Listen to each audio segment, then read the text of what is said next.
गणेश चतुर्थी का खास मौका है, पावन मौका है।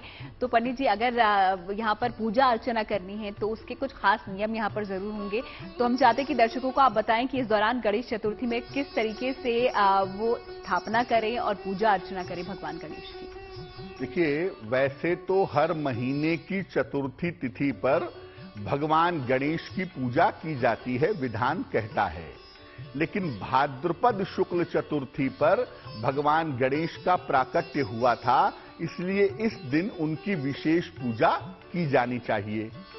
पूजा होती है गणेश चतुर्थी पर भगवान गणेश की दोपहर के समय में, मध्याह्न के समय में। इसके लिए आप पीले रंग के गणेश जी की एक मूर्ति ले आएं, सबसे ज्यादा बढ़िया होगा। नहीं तो सफेद रंग के गणेश जी की मूर्ति या नारंगी कलर के या पीले रंग के गणपति की मूर्ति लाकर के स्थापित करें। दोपहर के समय में भगवान गणेश को पीले फूलों की माला अर्पित करें, उनको मिठाई, पीली मिठाई का भोग लगाएं और उसके बाद भगवान गणेश के बहुत सारे मंत्र हैं, किसी भी मंत्र का जप आपको करना चाहिए। मंत्र है ओम गंग गणपतये नमः, ओम गंग गणपतये नमः। इस मंत्र का आपको जप करना चाहिए भगवान गणेश के समक्ष। अब आप भगवान गणेश की स्थापना 1 दिन, 3 दिन, 5 दिन या 9 दिन के लिए कर सकते हैं। तो जितने दिन भी स्थापना करेंगे उतने दिन सुबह शाम दोनों समय उनकी पूजा होगी और अनंत चतुर्दशी के दिन उनकी मूर्ति का विसर्जन किया जाएगा। अगर आपने 9 दिन के लिए स्थापित किया है तो 3 दिन के लिए किया है या 5 दिन के लिए किया है तो 5 दिन बाद, 3 दिन बाद भी उनकी मूर्ति का विसर्जन होगा। अब उसमें एक बात ये ध्यान रखनी है कि अगर आपने घर में भगवान गणेश की स्थापना की है और नियम पूर्वक आप उनकी पूजा कर रहे हैं तो आप ध्यान रखिएगा कि घर का माहौल सात्विक रहना चाहिए। घर में प्याज, लहसुन, मांस, मदिरा का प्रयोग नहीं होना चाहिए। दोनों समय भगवान गणेश के सामने दीपक जलाया जाएगा, दोनों समय भगवान गणेश की विधिवत आरती होगी, दोनों समय उन्हें लड्डुओं का, फलों का भोग लगा करके प्रार्थना की जाएगी।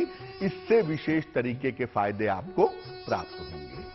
तो किस प्रकार आपको भगवान गणेश की पूजा अर्चना करनी है गणेश चतुर्थी में, स्थापना किस तरीके से करनी है और विसर्जन किस प्रकार करना है, ये हमने समझ लिया है। अब आगे बढ़ते हैं, एक बार फिर से आ जाते हैं उपायों पर, क्योंकि इस खास मौके पर खास तरीके के उपाय आप कर सकते हैं। और अगर आपका जो इंटरेस्ट है वो मकान बनाने को लेकर है, आप चाहते हैं कि आपका भी अपना एक घर हो लेकिन हो नहीं पा रहा है, आप चाहते हैं कि जल्द से जल्द भगवान गणेश आपकी ये कामना पूर्ण कर दें, तो क्या उपाय आप करें? पंडित जी आपको बताएंगे। आप मकान बनवाना चाहते हैं, लगातार प्रयास कर रहे हैं कि चलो एक फ्लैट ही खरीद लूं या एक मकान में बनवा लूं, जमीन है मेरे पास। आप लगातार प्रयास कर रहे हैं लेकिन आपका काम नहीं हो पा रहा है, आपका मकान नहीं बन पा रहा है। क्या करेंगे? भगवान गणेश को लाल फूलों की एक माला अर्पित करेंगे। गुड़हल के फूल भी हो सकते हैं और गुलाब के फूल भी हो सकते हैं। लाल फूलों की एक माला भगवान गणेश को अर्पित करिएगा। इसके बाद लाल फल, लाल वस्त्र और तांबे का एक सिक्का भी अर्पित करिएगा। इसके बाद आपको एक मंत्र पढ़ना है। मंत्र देखिए स्क्रीन पर। मंत्र है ओम सर्व सौख्य प्रदाय नमः, ओम सर्व सौख्य प्रदाय नमः। इस मंत्र का 108 बार जप करना है। इसके बाद प्रार्थना करनी है कि आपका मकान जल्दी से जल्दी बन जाए। लाल वस्त्र में तांबे का सिक्का बांध करके आपको अपने पास रख लेना है। आपके मकान बनाने की इच्छा जल्दी से जल्दी पूरी हो जाएगी। और ये उपाय गणेश महोत्सव में आपको एक बार किसी भी दिन सुबह के समय में करना है। सामान्य रूप से जो मंत्र हमने आपको बताया है, ओम सर्व सौख्य प्रदाय नमः, ओम सर्व सौख्य प्रदाय नमः। इस मंत्र का जप अगर आप चाहें तो नियमित रूप से सुबह के समय करते रहें।